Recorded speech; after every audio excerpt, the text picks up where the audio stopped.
사도신경으로 신앙 고백 드림으로 새벽 예배 시작합니다. 전능하사 천지를 만드신 하나님 아버지를 내가 믿사오며 그 외아들 우리 주 예수 그리스도를 믿사오니 이는 성령으로 잉태하사 동정녀 마리아에게 나시고 본디오 빌라도에게 고난을 받으사 십자가에 못 박혀 죽으시고 장사한 지 사흘 만에 죽은 자 가운데서 다시 살아나시며 하늘에 오르사 전능하신 하나님 우편에 앉아 계시다가 저리로서 산자와 죽은 자를 심판하러 오시리라. 성령을 믿사오며 거룩한 공회와 성도와 서로 교통하는 것과 죄를 사하여 주시는 것과 몸이 다시 사는 것과 영원히 사는 것을 믿사옵나이다. 아멘. 이 아침에 우리에게 주시는 하나님의 말씀은 창세기 14장 1절로 마지막 24절 말씀까지, 창세기 14장 1절에서 마지막 24절 말씀까지 말씀 찾으셨으면 한 목소리로 같이 읽습니다. 당시에 신날 왕 아브라벨과 엘라살 왕 아리옥과 엘람 왕 그돌라오멜과 고임 왕 디달이 소돔 왕 베라와 고모라 왕 비르사와 아드마 왕 시납과 스보임 왕 세메벨과 벨라 곧 소알 왕과 싸우니라. 이들이 다 시딤 골짜기 곧 지금의 염해에 모였더라. 이들이 12년 동안 그돌라오멜을 섬기다가 제13년에 배반한지라.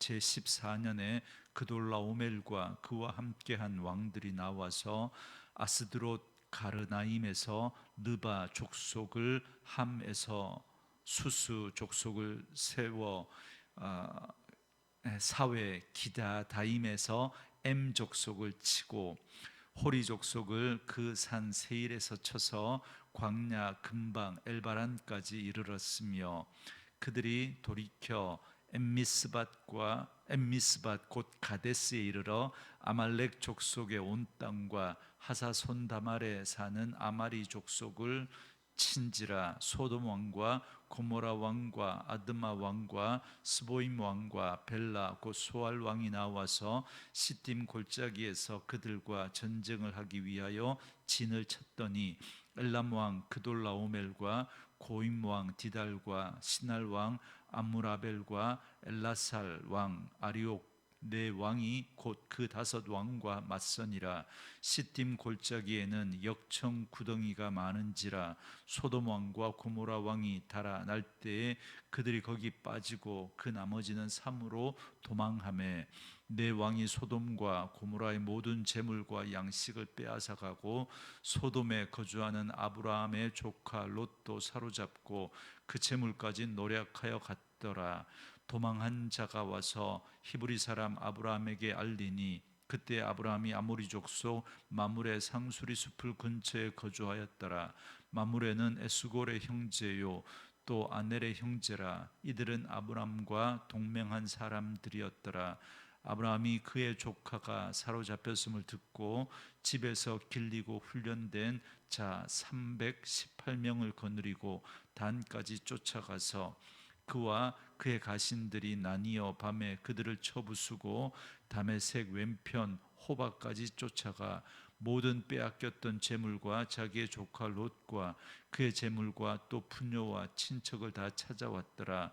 아브라함이 그돌라오멜과 그와 함께한 왕들을 쳐부수고 돌아올 때에 소돔 왕이 사회 골짜기 곧 왕의 골짜기로 나와 그를 영접하였고, 살렘 왕 멜기세덱이 떡과 포도주를 가지고 나왔으니 그는 지극히 높으신 하나님의 제사장이었더라. 그가 아브라함에게 축복하여 이르되, 천지의 주제이시요 지극히 높으신 하나님이여 아브라함에게 복을 주옵소서. 너희 대적을 네 손에 붙이신 지극히 높으신 하나님을 찬송할지로다 하매, 아브라함이 그 얻은 것에서 10분의 1을 멜기세덱에게 주었더라. 소돔 왕이 아브라함에게 이르되, 사람은 내게 보내고 물품은 네가 가지라. 아브라함이 소돔 왕에게 이르되 천지의 주제이시요 지극히 높으신 하나님 여호와께 내가 손을 들어 맹세하노니 내 말이 내가 아브라함으로 치부하게 하였다 할까요? 내게 속한 것은 실 한 오락이라 들매끈 한 가닥도 내가 가지지 아니하리라. 오직 젊은 이들의 먹은 것과 나와 동맹한 아넬과 에스골 마므레의 분깃을 제할지니 그들이 그 분깃을 가질 것이니라. 아멘. 오늘은 함께 읽으신 창세기 14장 1절에서 24절 말씀을 중심으로 승리를 안겨주신 하나님이라는 제목의 말씀으로 잠시 은혜를 나누겠습니다. 아브라함과 롯이 헤어진 후에 롯은 요단 동편 사해 인근에 있는 소돔성에 머물게 됩니다. 이때 롯은 큰 전쟁에 휘말리게 됩니다. 1절과 2절에 보면 북방의 그돌라오멜 왕을 비롯한 네 왕과 남부의 소돔 왕을 비롯한 5 왕이 여매 근처에서 전쟁을 벌입니다. 여매는 곧 사해를 말합니다. 4절에 보면 이 전쟁의 원인은 남부 5 왕이 그돌라오멜을 12년간 섬기다가 배반해서 벌어진 전쟁입니다. 이 전쟁의 결과는 남부의 5 왕이 패하고 맙니다. 그래서 어떤 일이 벌어지냐면 소돔에 살고 있었던 아브라함의 조카 롯도 그 가족들과 함께 포로로 끌려가게 됩니다. 그런데 이 전쟁에서 도망친 한 사람이 아브라함에게 이 소식을 전해줍니다. 14절에 보면 롯의 소식을 들은 아브라함은 집에 있는 가솔 318명과 아브라함과 동맹이었던 아모리 족속인 아넬과 에스골과 마므레와 함께 북방 군대를 쫓아갑니다. 그 결과 15절과 16절에 보면 아브라함이 승리하여 모든 것을 도로 찾아오게 됩니다. 사실 이건 상상도 하지 못할 일이고 이건 불가능한 일입니다. 그돌라오멜의 군대는 강력한 군대입니다. 이미 5 왕의 이 남부 연합군을 격파한 군대입니다. 그런데 이 군대를 가솔 318명과 동맹이었던 부족만 데리고 가서 어떻게 무찌를 수 있겠습니까? 물론 적군은 그 밤에 승리의 도취에서 완전히 방심하고 있었을 겁니다. 어쩌면 한바탕 잔치를 벌이고 나서 술에 취해 골아떨어져 있었을지도 모릅니다. 그래서 한밤에 기습 공격을 감행해서 그들을 물리쳤던 겁니다. 어쨌든 그렇게 다행히 롯을 구하고 롯과 재물을 다 찾아오게 되지만 이 전쟁은 전적으로 불가능한 전쟁입니다. 오직 이 전쟁을 할 수 있었던 이유는 딱 하나입니다. 아브라함이 하나님을 믿었기 때문입니다. 아브라함의 믿음이 이만큼 커졌던 겁니다. 그는 애굽에 갈 때만 해도 죽을까봐 그래서 아내를 누이라고 거짓말하고 속이지 않았습니까? 바로에게 자기 아내를 빼앗기고도 아무 말도 하지 못했던 사람이 아브라함이었습니다. 그러나 하나님의 은혜로 무사히 가나안으로 돌아오게 됩니다. 이 일을 통해서 아브라함은 하나님이 어떤 하나님이신지를 알아가기 시작했던 겁니다. 그 애굽의 바로 왕도 그 하나님 앞에서 뭐 어쩔 수 없는 그런 존재였구나, 하나님 그런 크신 분이구나라는 걸 아브라함이 알아가기 시작했던 겁니다. 그래서 오늘 아브라함이 롯을 구출하기로 결정한 것도 하나님을 전적으로 신뢰하고 믿었기 때문에 내린 결정입니다. 마치 골리앗과 싸우러 나아가는 다윗의 모습과도 같습니다. 누구도 골리앗과 싸우겠다고 나서지 않았지만 그러나 다윗은 골리앗보다 크신 하나님을 믿었던 거죠. 그 하나님 앞에 사로잡혀 그는 골리앗을 향해 나아갈 수 있었습니다.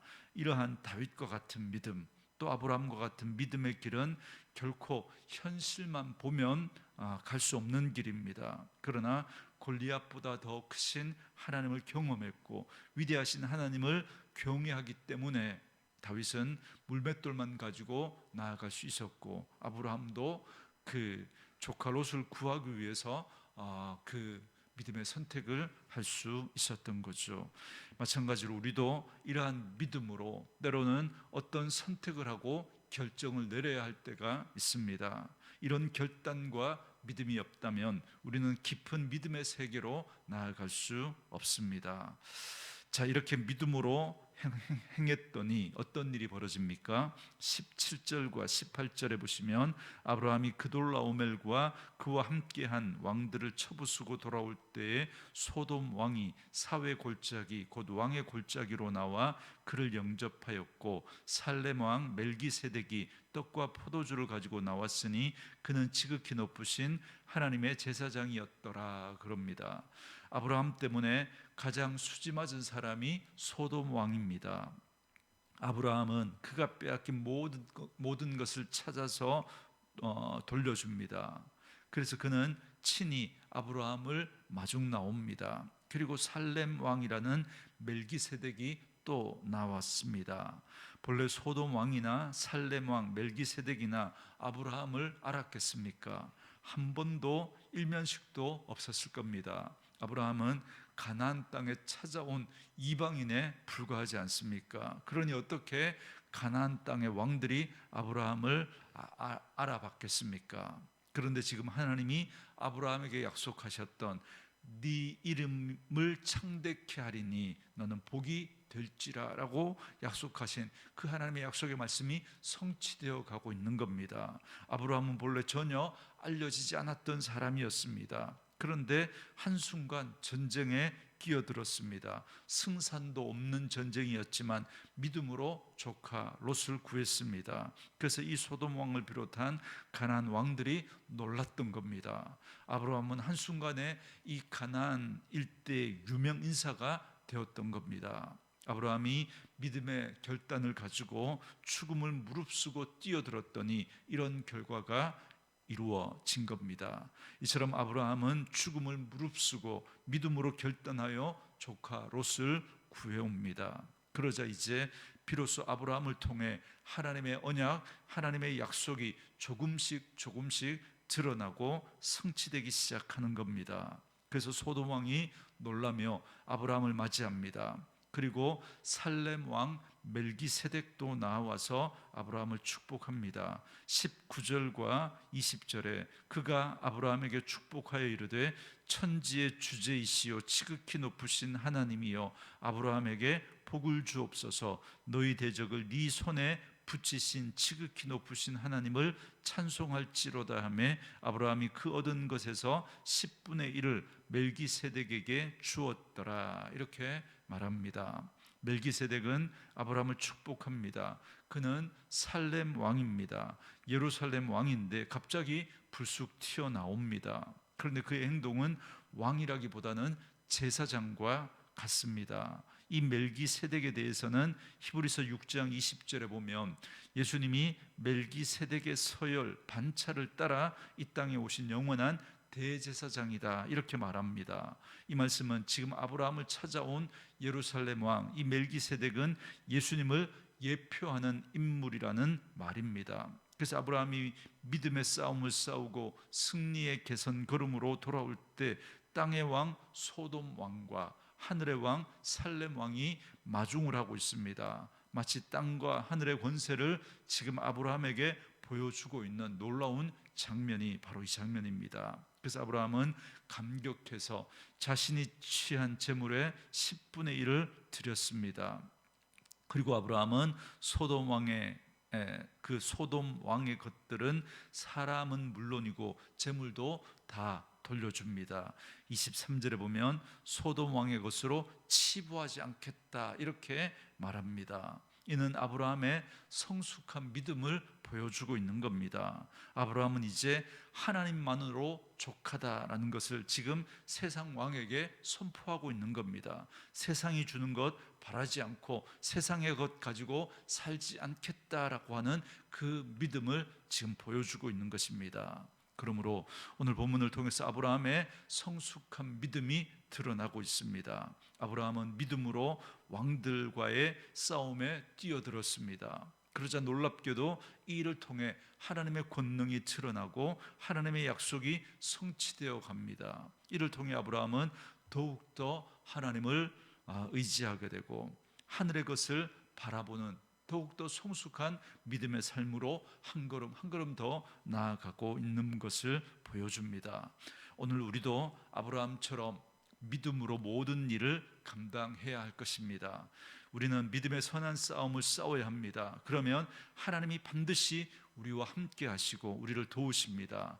예수님은 우리에게 담대하라, 내가 세상을 이미 이겼노라, 내가 세상을 이겼노라 말씀하지 않습니까? 여러분, 우리는 이미 이긴 싸움을 싸우고 있는 것입니다. 하나님이 우리와 함께 하시기 때문에 우리가 믿음으로 나아가면 반드시 하나님께서 우리로 승리하게 하십니다. 여러분, 그 승리라고 하는 것이 하나님이 함께 하심으로 말미암아 이루어지는 그 일들을 말하는 겁니다. 때로 우리 눈에 그것이 이기는 것처럼 보이지 않을 수도 있습니다. 그러나 그 모든 일을 통해서 하나님은 당신의 계획과 섭리를 이루어 가시고 결국에는 그 일을 통해서 우리에게 승리를 안겨 주실 것입니다. 그러므로 오늘도 우리에게 주어진 이 하루를 하나님이 우리와 함께 하신다라고 하는 이 사실을 믿으시고 이미 우리는 그 하나님이 이기게 하신 그 싸움을 싸우고 있다라는 사실을 가지고 오늘도 믿음의 선택을 할 수 있는, 그래서 하나님의 말씀에 순종함으로 오늘도 주님과 함께 그 싸움을 싸워 나아가는 저와 여러분 되어줄 수 있기를 주님의 이름으로 축원합니다. 우리 주신 말씀 묵상하시면서 이 찬양 함께 들으시며 기도하는 시간 갖겠습니다.